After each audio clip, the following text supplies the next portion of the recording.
Hey everyone, welcome back. I'm your host, Ari Whitten, and now I have with me my good friend, Dr. Maya Shetreat, who is a neurologist, herbalist, urban farmer, and author of The Dirt Cure, Healthy Food, Healthy Gut, Happy Child, which has been translated into 10 languages.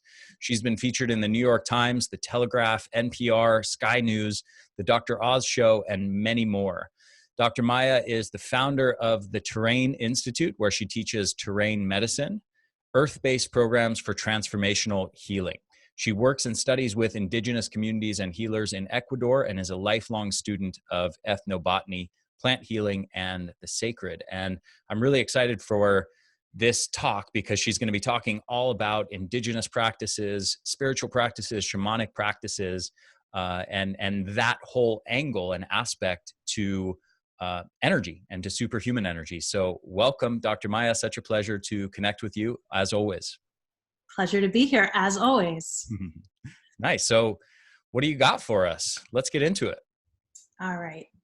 So I'm going to start by just saying a few things about my journey to get to this point, because I was, prior to this life that I lead now, I was a conventionally trained adult and pediatric neurologist, which was many, many years of, being in a conventional medical system, a lot of years of training. And then I went on to become an integrative doctor in the program of integrative medicine at the University of Arizona, and joined the faculty there, became an herbalist, and did a lot of work with kind of the science of the plants. And then one day, my son, who was my youngest, got sick. And initially, he had asthma, and he was a year old and started having all these symptoms that came up out of nowhere or seemingly out of nowhere. And that took me on a tremendous journey to learning about what was triggering it and root cause. And for him, it was soy. And I learned about soil and food and why is soy so allergenic, and GMOs and pesticides. And I wrote a book about it and thought, okay, I know so much now. I know I'm an expert in this and I can help anyone. And I had to recover my son, from all the meds that he got during that period. It turned out he was allergic to soy. We took him off soy. He stopped having asthma. He got a lot healthier. It was wonderful. And I spent, time giving him herbs and supplements and feeding him a really healthy diet and getting him outdoors. And that worked wonderfully until he was about 8 years old, and we had found mold in our apartment, and he got sick again. And so, after a whole rigmarole, we moved out of our apartment and had the bathroom where this mold epicenter was totally gutted and cleaned the place and just did dramatic things. And he was on herbs, he was on supplements, he was getting the food, and we moved back into our apartment after it had been cleaned and everything was done. And within 2 weeks of that time, he had a seizure. And it was in the bathroom that was the epicenter, that had been gutted down to the studs. There was nothing there. And he'd never had a seizure before. And it was, it was scary, because that's always scary as a parent, as a doctor. And, I held him in my arms, and I knew with certainty in that moment, even though I was an expert, even though I was the doctor that probably in the world was doing work for integrative approaches to neurologic issues for children, probably one of the only, and I would have referred, people would have referred him to me. And I knew holding him in that moment that this was not something physical only, that there was something more going on, and that I had to learn that there was something about him and about this place we were in. And it was another level, basically, that I didn't yet know, and that I was going to have to learn.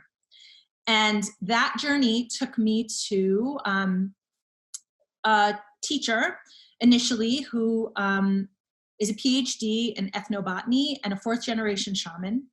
And I followed her to Ecuador, and I studied with her, and I studied the plants with her, and I studied with Indigenous elders and medicine people there, and then expanded that study to my own ancestral, Africa and Morocco, and really was brought on this journey to plants and to what we are doing when we are in connection to the earth, because the indigenous approach is a very different paradigm than the approach that we are accustomed to here, where we think physical illness is what it is at face value, and you take pills to get better from it, and then you're fine and you go on with your life.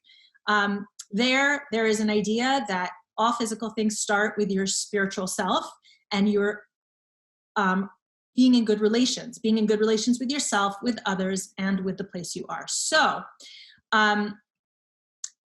I had this very powerful journey, and actually it wasn't something that was so distant or far from things that I knew and had sensed, but I had no real language for it, because we really don't have a language for it.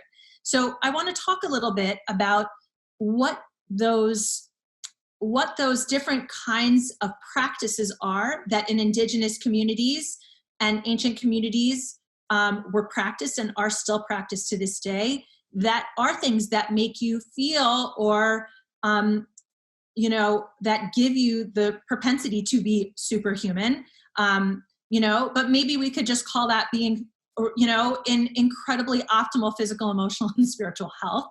Or we could call it being awesome. Yeah. which it is also. And what I love about this is that there is a sense that this is very cutting edge information. And there is a lot of fascinating science around it. And at the same time, it's very ancient. It's really not new at all in most cases. And one of the examples I'll give that I think is very simple is passion flower. So passion flower is, it's the flower of the passion fruit, and they're beautiful. And basically, passion flower has the property of being very relaxing. Passion flower actually has been compared in a lot of studies to benzodiazepines, like lorazepam. And in these studies, it's actually been shown for things like moderate anxiety disorder, or pre-surgical anxiety, that passion flower has equal efficacy. It's as effective as a pharmaceutical benzodiazepine in managing and alleviating anxiety. And what the studies have shown, there have been several studies, and in the studies, basically, passion flower does not act as quickly as a pharmaceutical, but it also doesn't cause the cognitive impairment that you might have using a benzodiazepine. So here we have, and it actually has been shown to contain GABA in it. And GABA it's a neurotransmitter. It's an inhibitory, relaxing neurotransmitter, and it's also a supplement many people take, and it is found in passion flower. So just as an example, passion flower has obviously been around for a long time. It's been used in indigenous medicine for a long time, but we know now that the science is, this cutting edge science, because we've compared it to these things that we think are so technologically advanced, actually it's equal in efficacy. And in fact, really plants are the initial inspiration for many, many drugs. And the word drug is actually, it means to dry. And to dry because people would dry herbs and plants, and that was how they made medicine. And there are all these ways that plants heal. Plants are a foundational part of indigenous practice, from being something that is sensory and beautiful, to being nourishment, to being ingestion, to being actually clothing and shelter, and to being actually a source of awe and gratitude, connection to place, connection to nature, connection to your culture and other cultures, and connection to memories and ancestors and eternal knowledge. So many of us know about the benefits of food. I think I'm not going to get into that, but we understand, I think many people in this community understand that, this idea that food is medicine to us. And, that's a foundational idea that, we have all these bodies of science, around epigenomics and nutrigenomics that really support the fact that food is something really foundational to our health. But I want to think about it also in some other ways, like the idea of giving people flowers. And, that may sound a little like, okay, giving people flowers. Well, think about it. In our culture, if you've gotten flowers, have you ever given anyone flowers or received flowers? I'll ask you that, Ari. Only women. Well, I was going to say only women that I was trying to seduce, but I've also given them to my mother, and that definitely doesn't meet that criteria. Well, right. So we have these certain kinds of situations where we might give flowers, we might receive flowers, and that can be in period, and when you love someone or you want to seduce them. It could be because you want to show appreciation to someone and show them that you love them in a different way. It can be because someone's grieving, right? Because we send flowers to someone who's sad or who's lost someone. So there are all these different reasons that we send flowers to people or give flowers to people, but why do we? It's because flowers change us. Flowers, the experience of exchange and of flowers in particular, they make us feel a certain way. And it actually changes our state of being. So the reason I bring this up is because we can talk about this kind of energetic element of how we interact with plants. And it's sort of, I think, hard for a lot of people who live in, the Western world where that's not really, a thing and there's not a lot of language around it. How do we change when we're around plants or when we're around nature? Like when we go into a forest or we're on the beach, our whole being changes when we are immersed in the natural world as opposed to being in our daily industrial or more, urban lives, urban or suburban lives. There is a real difference. And some of us are obviously, lucky enough to be in a more natural setting. But even then, and I think you and I both know this, Ari, when we're immersed in nature, it changes us. We feel differently. And of course, there's a huge body of evidence looking at things like forest bathing because it is a practice, a cultural practice, particularly in Asian countries.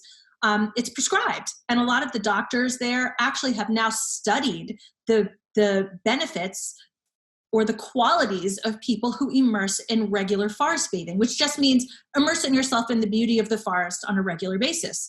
And what they found is that people feel happier subjectively, they sleep better, they are more creative, their executive function is more optimal, they focus better, and cortisol levels, so stress hormones, are lower. Their immune systems are more activated. Their natural killer cells, which is part of non-specific immunity, are actually amplified. And their anti-cancer proteins are also amplified. So by immersing yourself in the forest, you're getting so many benefits, so many diverse benefits that actually no pharmaceutical could ever confer. And so these are these ways, because of course then we start to ask ourselves, well, okay, so what's really happening there? Maybe it's the microbiome of the forest, right? And that must be what's doing it. Well, it's not just there's no one thing. It's like being in the sun. The benefits of being in the sun, and this has been looked at too, is not just about the vitamin D.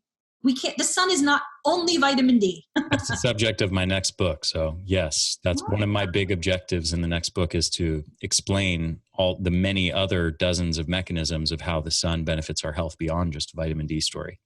And that idea of get your vitamin D, like go outside and get your vitamin D. Like, sure, we do experience that as a benefit, but these are such complex relationships that we have with these entities, these elements that are these eternal elements that we have evolved with over since the beginning, since our beginning. And we have a relationship with them.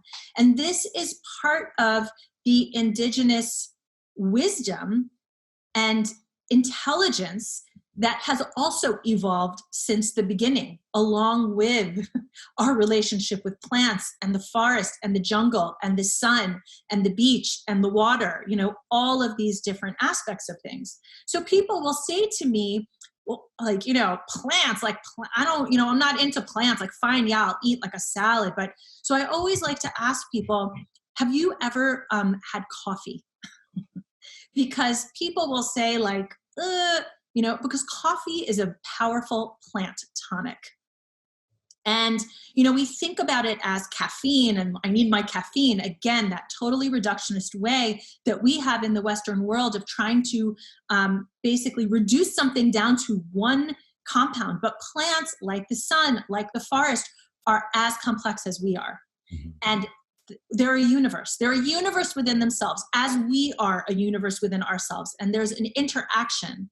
And when we interact one universe and another universe together, it creates all these new entities, new, never before seen entities.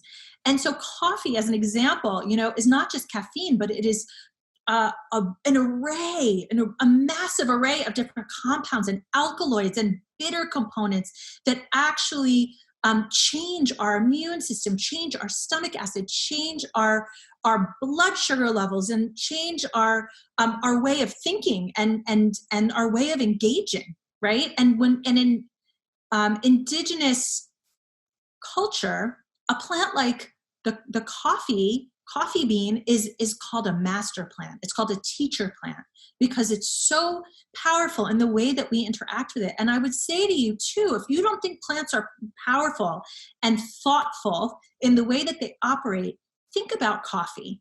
Think about how far people will go to get their coffee.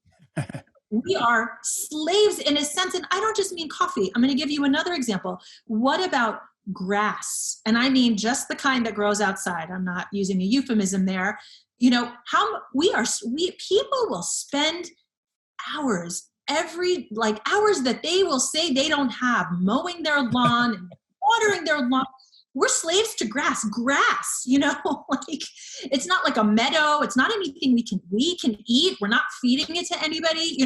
It's literally, we have gotten into these relationships with plants because plants know how, just as we try to manipulate plants also, are in relationship with us and get us to serve them. This makes me think of the Michael Pollan, and this was years ago that I remember him talking about this. But you're talking about how grass has successfully manipulated us into serving it. So we've helped it spread all over the world and care for it and intentionally plant it everywhere. And it really serves no purpose other than aesthetics. Right. But it's just an aesthetic that we have decided is an aesthetic. I mean, in other words, it's not, it's not anything. There's virtually no benefit that we get directly from grass, as opposed to, let's say, dandelions. So this is the irony, right? Is that, and I'm going to talk about dandelion in a minute, but dandelion has all these medicinal and nutritional benefits. And here we go around poisoning dandelions and being agitated by dandelions, which are a powerful medicine because they're marring our grass. Right? So again, this is really part of this understanding is it goes so deep, and it's not just this one thing, but it's about a relationship with plants and understanding what plants do for us and what we do for them and how we serve each other. This is part of being superhuman, or being optimally human, or being awesome, as you said. So, and then tea is another example of a way that we drink plant tonics all the time, whether it's your, English breakfast tea or your rooibos tea or, chamomile or some other kind of tea where we are engaging in a plant tonic. I'm all about matcha. Oh, matcha's a good one. Mm-hmm. I just had my first dandelion latte Oh, recently. really? And Nice. it was so wonderful because sometimes I really don't want to have any, I'm sensitive to caffeine and I don't always want something if I'm out having a social experience, which feels like a distant memory at this moment, but there was a time that happened. Yeah. And, I might meet someone in the afternoon and I found this dandelion latte and it was so delicious. It was really good. So now my goal is to learn how to actually make that. I'm Nice. happy being a slave to dandelion. I think dandelion is a wonderful plant. So, Yeah.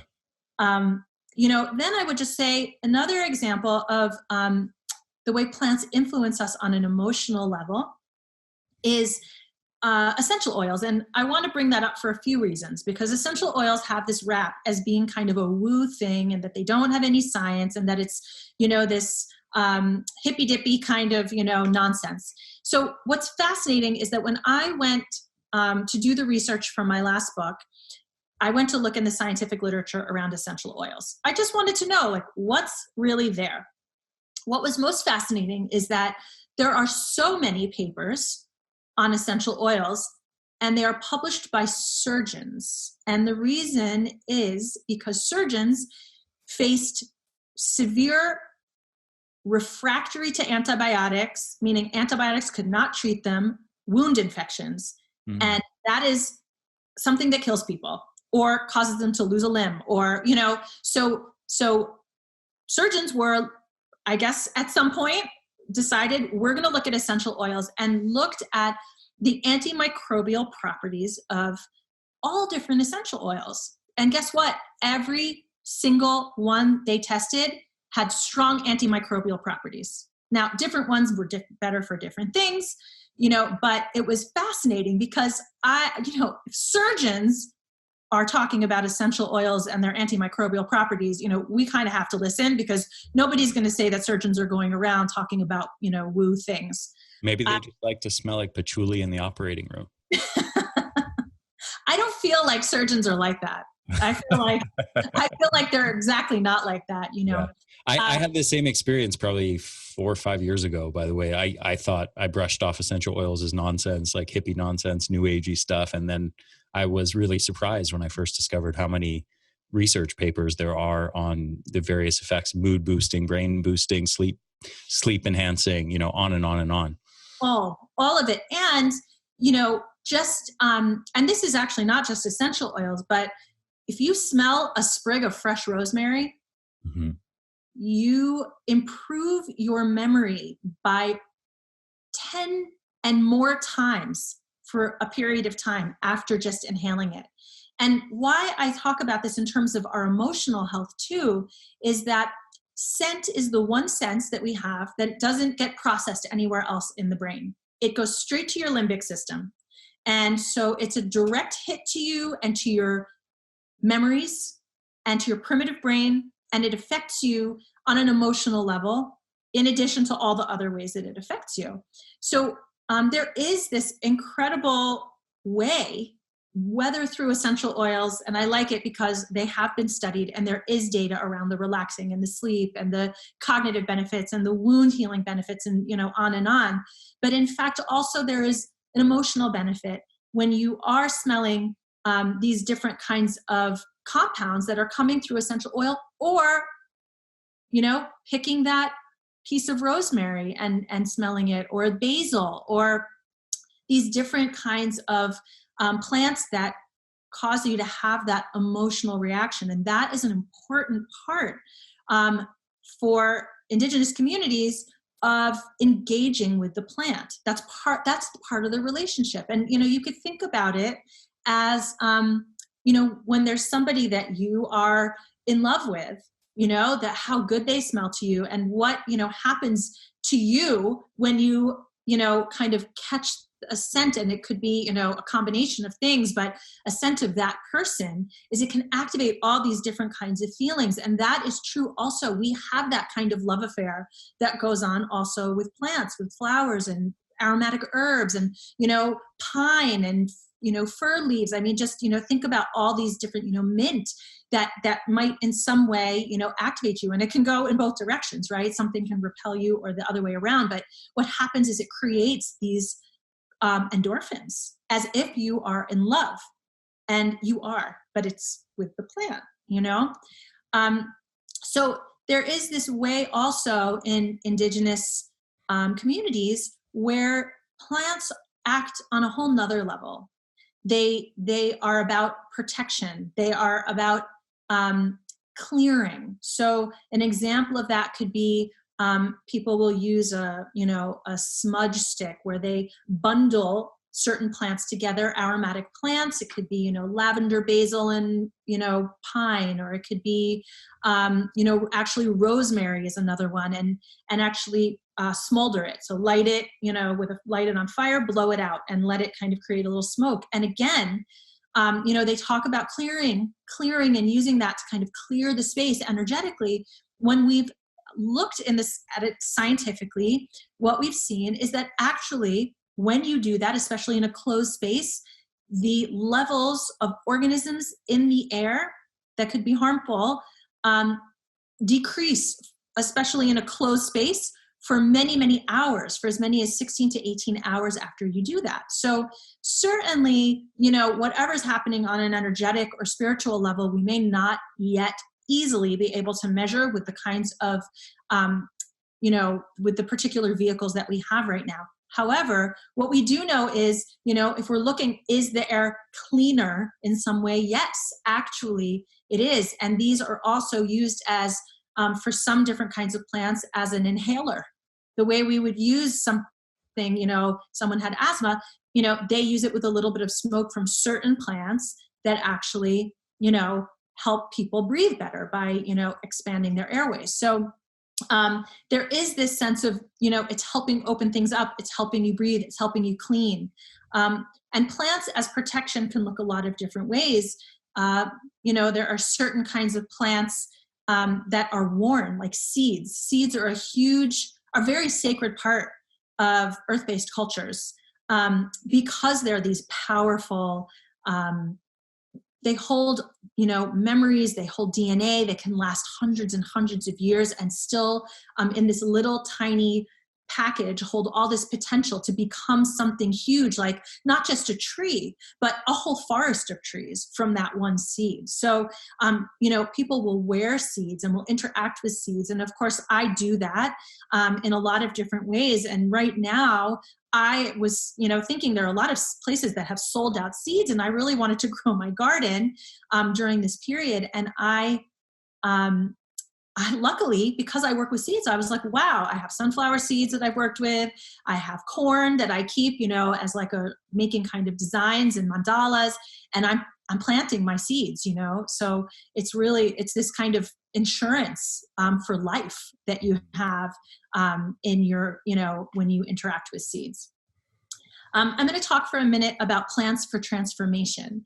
And there are a lot of ways that that's used. So painting plants on you is actually one way that plants can be used for transformation. But also there are kind of these teacher plants, psychedelics, and like things like cannabis and psilocybin and ayahuasca that there's been a lot of talk about, these neuroactive or psychedelic kinds of plants that have, again, really risen up, after being suppressed and stigmatized and made illegal for a long time. And again, those of us who work with these plants, are seeing this as a way that the plants are, like for example, ayahuasca, which is a ceremonial plant that grows in the jungle. We're saying, she's coming out of the jungle because it's like she wants to be seen and she knows that she's needed at this time, in the same way that I think we're learning about cannabis, right? That it was this stigmatized plant, and it was like, only losers did that or something, was sort of the mainstream narrative, and that it was, terrible for you and a downhill slope and all of that. And here we are suddenly, understanding the science of the endocannabinoid system and all of the benefits, and not just benefits, but in fact that there were all these conditions that are all about endocannabinoid deficiency that were unsolvable, and the people were called crazy, and it was things like, multiple miscarriages or phantom limb syndrome or colic, infantile colic, or severe intractable migraines, things that people have been told they're crazy for. Even chronic fatigue syndrome and fibromyalgia. Yeah. Yes, absolutely. Absolutely. And a lot of these, one of the important mechanisms that was just totally ignored, willfully ignored, because the science was there, was the endocannabinoid system. And so, these are ways that these teacher plants do have something to offer, but at the same time, it is, again, a relationship, and we have to always remember that we have to come with respect in these relationships with all of these powerful plants, because like grass and like coffee, and like many other plants, we can actually, be on the, we can become slaves to the medicines, to the plants as well. So I want to say, I talk about this idea of, working with plants and working with ritual and ceremony, because that is another really important part of earth-based communities, is being in a sacred space, being in ritual, and being in ceremony. And there are a few different aspects that change us, and I think do make us superhuman and extra awesome, potentially. This is not in any way me recommending that people go do psychedelics. I don't actually think it's right for many people. There is really interesting science behind it. There is also a lot of other ways that we can have similar benefit to the kinds of brain changes I'm going to talk about in a minute. So I don't actually think that that's necessary to go and ingest or smoke or do any of these things. But I do think it's really interesting to understand that these were sacred plants since the beginning of time. There's evidence that things like cannabis and psilocybin were used actually thousands and thousands of years ago in art and sacred temples.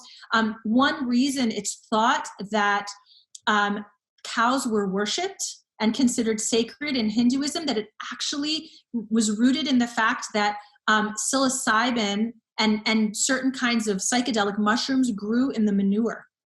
Oh, wow. And that those were used for sacred ceremony, for transformation, and for ritual. And so I want to talk for a minute about what happens in that kind of in a ritual moment. And psychedelics can be one of those, and it doesn't, but not only. So there is a part of the brain that is very pivotal when we are when we're working with things like psychedelics, but also it can be when you're an experienced meditator. It can be when you do extreme sports. It can be near-death experiences. Not that we're going after those in general, and it can be in ritual and ceremony, which is about stepping outside of time. It's about stepping outside of the ordinary, and being in a space that is considered more sacred, where you are kind of exploring things with different eyes and getting outside of your typical way of thinking. So the default mode network is this area in the brain, or areas of the brain, that light up with activity when we have no real mental tasks to perform. Okay, so it's sort of like our minds are wandering.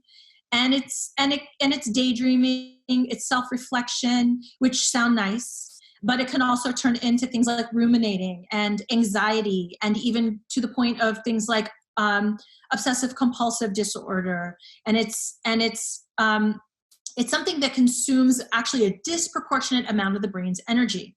And it alternates with attentional networks that draw your attention to the outside world. So it's sort of, are you focusing inward? And how much, or are you focusing outside? So the default mode network is this really important part of the brain that is sort of your me network, okay? It's sort of the conductor of the orchestra, and it manages and keeps all these competing systems of the brain working together and keeps all the other parts in check. And generally, it's kind of inhibitory. It's an inhibitory system which controls the limbic system, which we talked about before, which is your emotions and your memory. And it's sort of this primitive brain. We call it primitive. I mean, I think we could probably reframe that, but it's sort of a more, it's sort of the more passionate and emotional part of your brain, you might say. But when you shut off your default mode network, which is inhibitory and suppressing, what can happen is your emotions and your memories and your long buried childhood traumas even may float to the surface. So that's interesting because, you know, that's something a lot of us put a lot of work into avoiding, you know. And so the default mode network also allows us to do something called predictive coding. It allows us to predict what's most likely to happen based on the least information available. And predictive coding is useful because if we had to assess every situation as if it were a new situation, we would probably not survive, you know, because, you know, if you see there's a car coming around the corner and you know what can happen, you know, and like, you know, the car almost hit you that one time, then you're going to remember, and you don't have to each time assess and relearn like, you know, what's happening? I see a car there. You can put it together just based on a few details. The problem is that if you have these long buried childhood traumas and you have these emotions and memories that are from way back, and they, you know, and you're suppressing those things, it also makes it that you're integrating all of those into the way you predict each situation's going to go. So you're kind of living in a certain narrative that might not be actually a fully healthy narrative. So sometimes it's important to have experiences that inactivate that default mode network. In our society, we're expected to have very powerful default mode networks because there's a lot of, you know, you have to step up and be efficient and be successful. And, you know, there's no time to kind of ruminate. There's no time to really, you know, let go of that sense of you know, meanness and achievement. So the kinds of experiences, as I said, that might inactivate it could be mystical experiences and prayer and meditation if you're a really experienced meditator.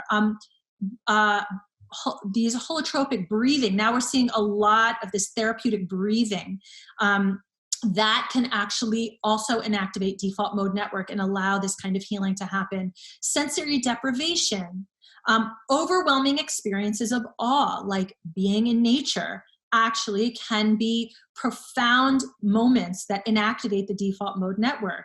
And as I said, some psychedelics, fasting can do it, extreme sports can do it, near-death experiences. These are just some of the major examples. So when you don't have your default mode network in balance, okay, so it's sort of too little, then you're not suppressing enough and there's more chaos, and that can be early psychosis. It can be kind of a magical thinking. It can also be seen in highly creative states or even in infant consciousness. But on the other side, where it's too activated, you can have a rigid and restricted way of operating where you have depression, anxiety, obsessions, eating disorders, OCD, addiction, which are a lot of kind of the scourges of modern living, I would say. And I would say, you know, one thing I want to kind of connect the dots with that you mentioned a couple slides ago is that this consumes a disproportionate amount of the brain's energy. And I think a lot of people will resonate with the fact that anxiety and depression and obsessions consume a lot of mental and even physical energy and very much overlap with fatigue. I mean, these things, I would say, especially anxiety and depression, can absolutely be draining to one's physical energy. Yes, absolutely. Absolutely. So, you know, the question is how, you know, by engaging in ritual and ceremony of various kinds, and this doesn't have to be anything, you know, it can be something religious for some people, but it also can be, it can also just be something completely made of your own creation, you know, or it can be something communal. Like for some people, it could be engaging in like ecstatic dance or a drum circle or a cacao ceremony, right? I mean, different kinds of things where you're engaging and, you know, on and on. You know, these are things that I teach about in my work, but, you know, how do we allow these changes that we need to our default mode network so that it doesn't become overpowering.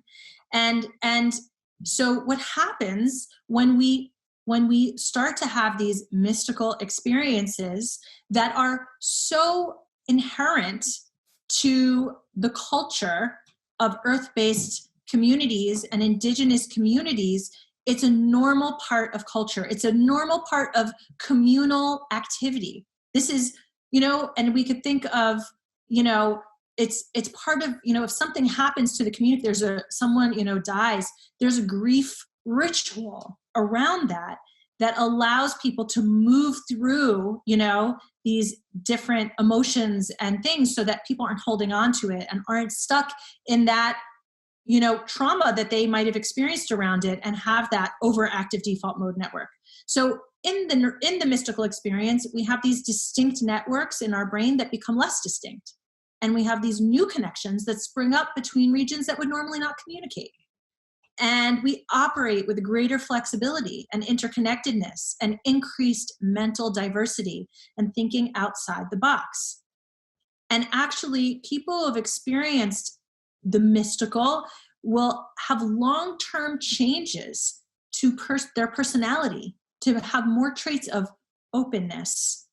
So these experiences facilitate neuroplasticity. And I'm sharing this because, again, there's just this idea that this is all woo and that this is all, a bunch of BS. And, people are just saying, no, we have really beautiful science, and the science is only growing day by day. I think we should take a group of like 1,000 people, randomly select 1,000 people who think this is all woo nonsense, and have them do like a full dose of ayahuasca or psilocybin, and then poll them afterwards to see what percentage of them change. Granted, I'm just saying this humorously because obviously I know that there's a potential for some people to have bad experiences and some people to, maybe who have too little of the default mode network already to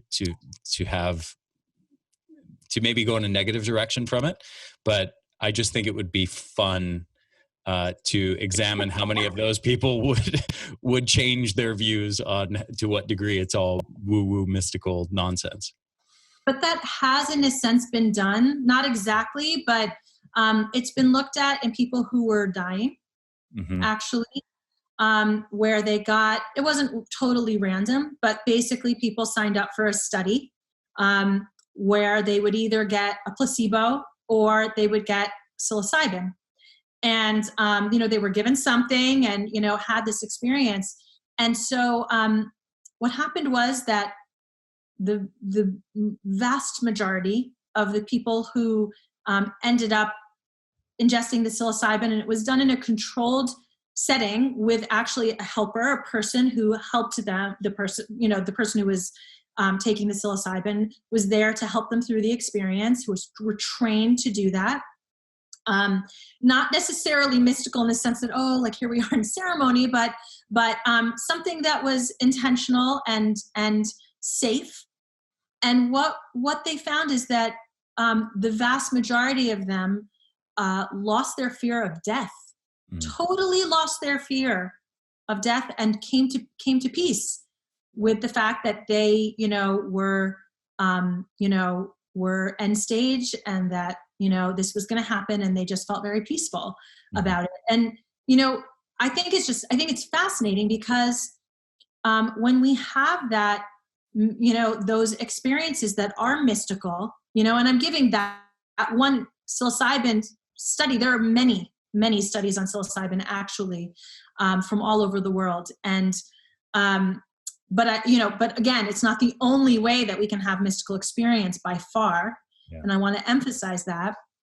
There's also I think the original one from Roland Griffiths out of Johns Hopkins found, I think, something like 70% of people who took the psilocybin, even when polled 6 months or a year later, said it was in the top 3 most profound experiences of their lives. So yeah, I mean, I definitely, I hear what you're saying, that it's been done. I still think we should take 1,000 people of the most skeptical. And actually for addiction, it's again, because we've, it became sort of was so underground, same as with cannabis. There is this idea that this is this kind of bad, like sketchy sort of drug. Mm-hmm. And yet, the side effects of it are actually minimal. And that's been many, many studies, including a government published study in Europe. And, but at the same time, for addiction, it actually, people have not just stopped smoking, but long term. I mean, there are almost no treatments that have the level of success long term as actually psilocybin. Mm-hmm. So, again, the point of this is really we have good studies around that, whereas around ritual and around, holotropic breathing, we're still building our studies. But this is something very, we can measure how much, we know when they started it, we know what happened before and after, everyone can observe what's happening there. So what the hallmarks following a mystical experience are that, first of all, the insights during them are felt to be objectively true, like revealed truth rather than insights. This is a hallmark, like universal, to people who have experienced this. There's a loss of sense of subjectivity. There's a sense that you have fewer boundaries between the self and the world. And that makes sense because we talked about the default mode network and we understand how there is less of that sense of me. So it brings to this idea of merging into a larger totality, a sense of non-duality, and being at one with nature is another one that is a hallmark of the mystical experience. So this is very much, what we see in Indigenous communities, in earth-based communities, and actually what we're, I think, starting to move towards is this idea of we need to understand that we're all connected. We need to understand that we're at one with nature, that we are nature and nature is us, right? With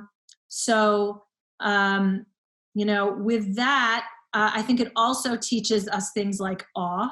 I think it also teaches us things like surrender, which, we're experiencing, I think, many people now in the time of real uncertainty. What does it mean to not be in total control? And how does that actually allow us to see things differently and to interact with each other and the world and nature differently, to know that we're not necessarily in control. So that idea of surrender, I think, is actually a really important part of being superhuman. So agreed, by the way. Yeah, I cannot agree with you more strongly. I think this is a huge aspect of it. And I think, there's so much focus on, sort of the biochemistry of optimizing one's energy levels through purely nutrition and supplements and, other lifestyle factors. And we look at the different biochemical mechanisms.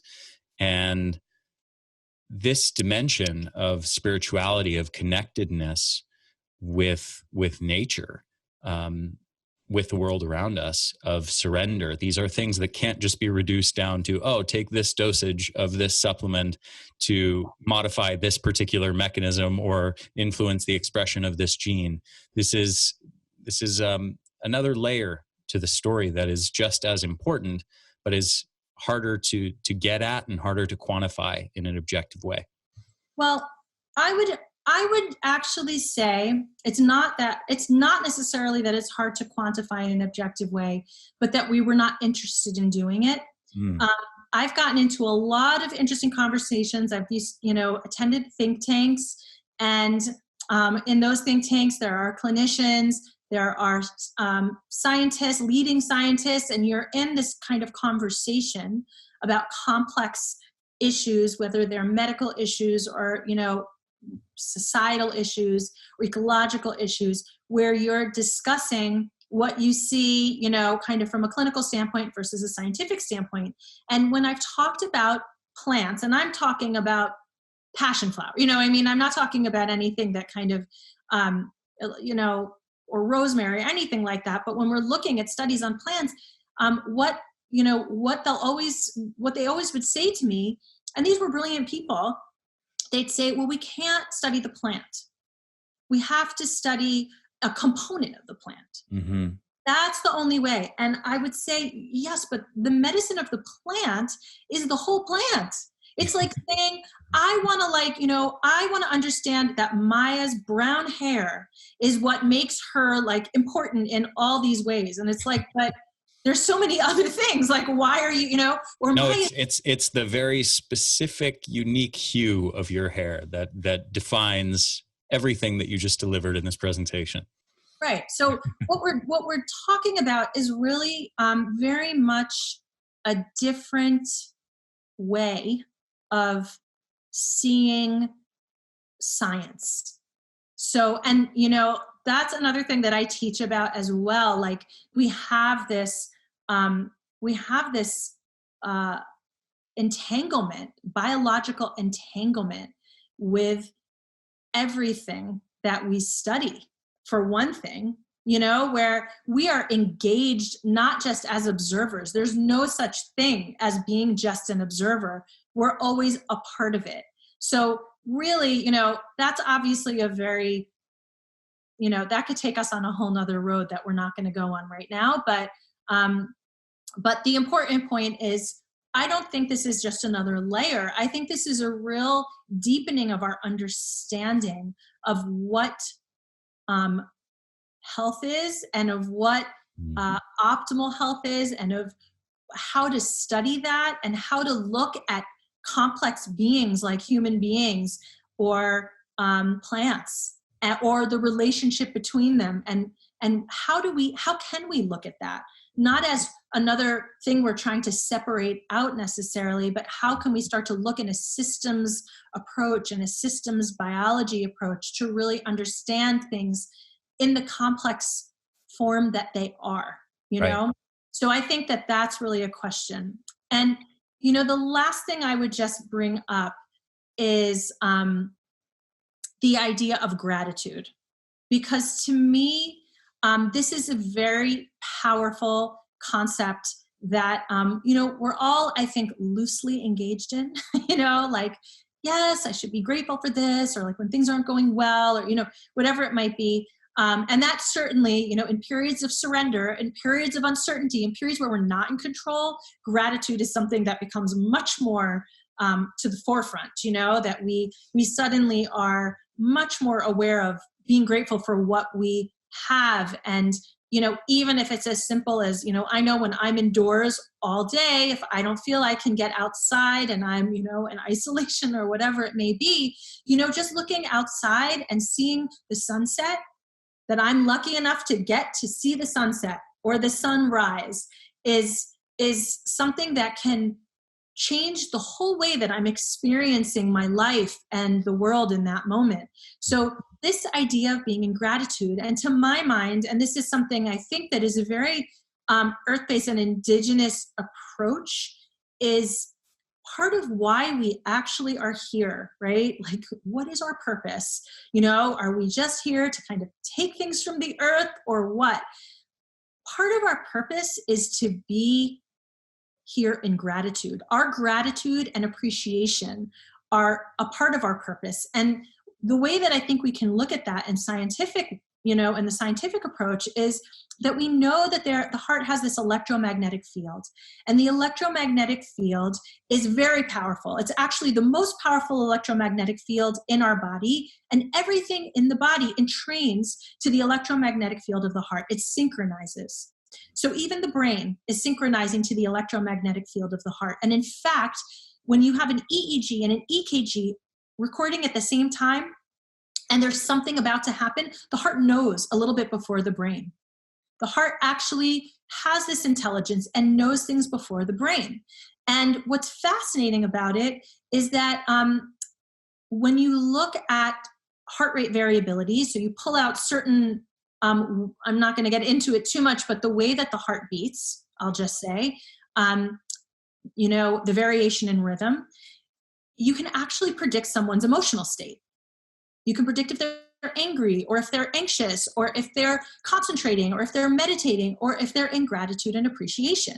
And the reason I bring this up is because when someone is in gratitude and appreciation, you can see that they have this beautiful sinusoidal wave in their heart rate variability. And even looking at it kind of makes you feel calm. It's that wonderful, of like this very beautiful sinusoidal wave.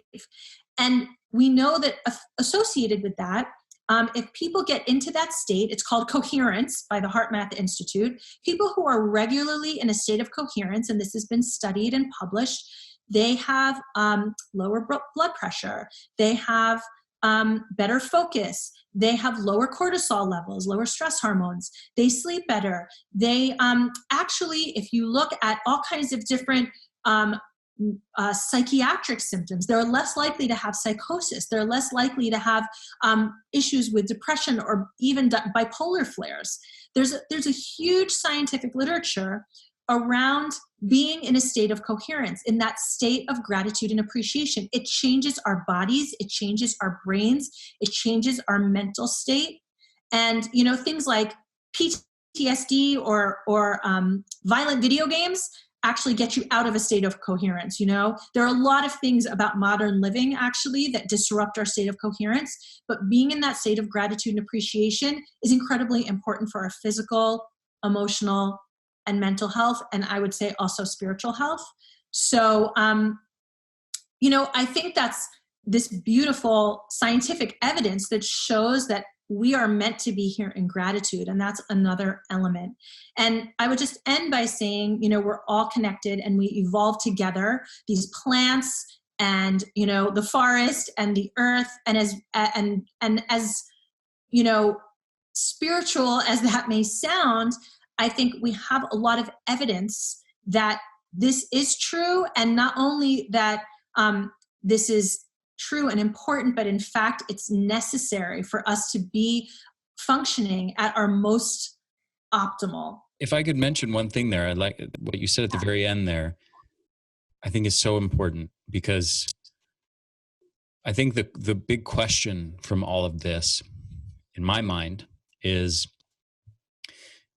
it possible to be optimally healthy in the absence of connectedness, to the world around you, the people around you, to nature? My wife was just telling me the other day, we're looking at some various news things that were going on, and she said, we're so sick right now. We're so out of harmony. We're poisoning ourselves on a daily basis with what we eat and the way we live our lives and what we put into our brains. We are poisoning the world around us. We're causing the mass suffering of millions, billions of animals. We're causing the extinction of animal species.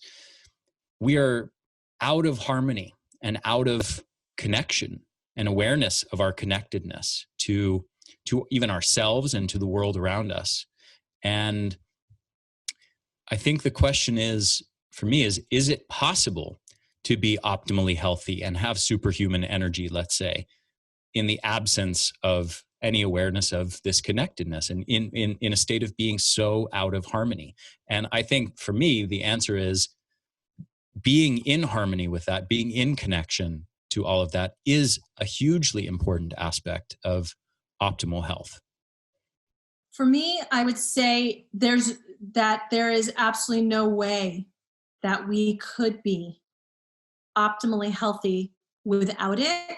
And I think, I always talk about, right, our bioterrain, our bodies, which could include also our emotional terrain, our spiritual terrain, our mental terrain, but, our bodies and kind of our eco-terrain, the terrain that is around us, whether it's seeds, soil, water, wind, sun, plants and animals and all the things that are around us. And I think right now, what we're seeing, in this period where we are going through a very challenging time with this virus, is we're really seeing that being out of alignment is putting ourselves at huge risk, because part of why things like this may happen and why they think there may be more things like this in the future is because we're getting rid of the biodiversity of the world, and we're getting rid of the landscape and the habitat of animals that really we shouldn't be in this kind of contact with, that are wild and that need to have their own landscape to live in. And by by doing the destruction that we're doing, and by, bringing these wild animals out of the wild, and by, eliminating their landscape, we're actually putting our own selves at risk. We're reducing biodiversity, and that's biodiversity of our microbes, and it's biodiversity of the natural world and the animals.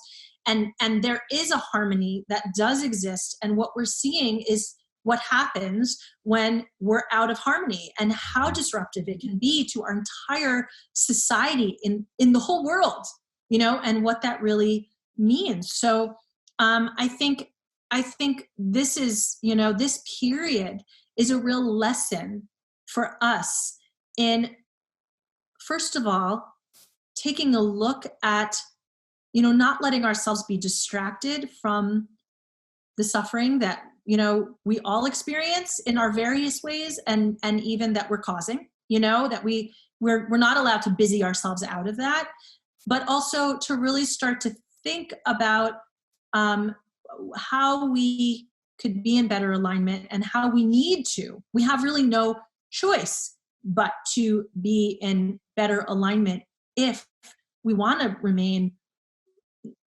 optimally healthy and superhuman, but even just healthy, period. Yeah. I think, everything that you've expressed here may very well be the single most important message of this entire summit.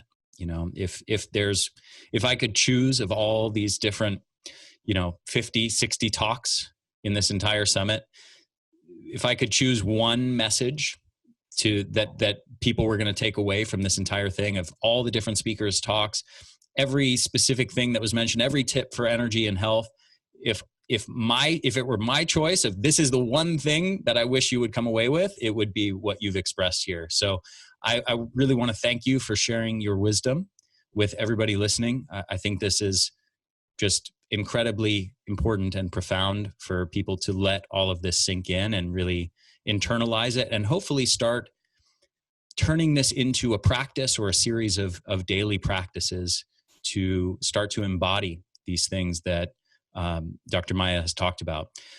Thank you so much for coming on. Dr. Maya, if people want to follow your work, if people want to, I know you have a certification program with the Terrain Institute. If people are interested in getting certified through you, what's the best way to do that? They can go to my website at drmaya.com/certification. And I have other classes and programs as well. And I'm very active on Instagram. So that's just at Dr. Maya Shetreat, and they can come find me there as well. Beautiful. Do you want to leave any people listening with one sort of last bit of final words of maybe how they can start to internalize all of this and practice it in their daily life, or just one kind of summary thought? I think that a gratitude practice, particularly one that connects you with nature, the natural world, is something you can do just for a few moments every day. And if you don't already, that's a very powerful way to start to engage in that state of coherence, which can start to transform everything else. I love teaching about ritual and ceremony and how to go much, much deeper into these practices. But that's something simple you can do. And obviously, just if you are lucky enough to be able to do it, immersing yourself in nature, and making that a priority when you can. Beautiful. Thank you so much, my friend. For everybody interested in following her work, drmaya.com is the website. It was a pleasure, as always, and I hope to talk to you again very soon.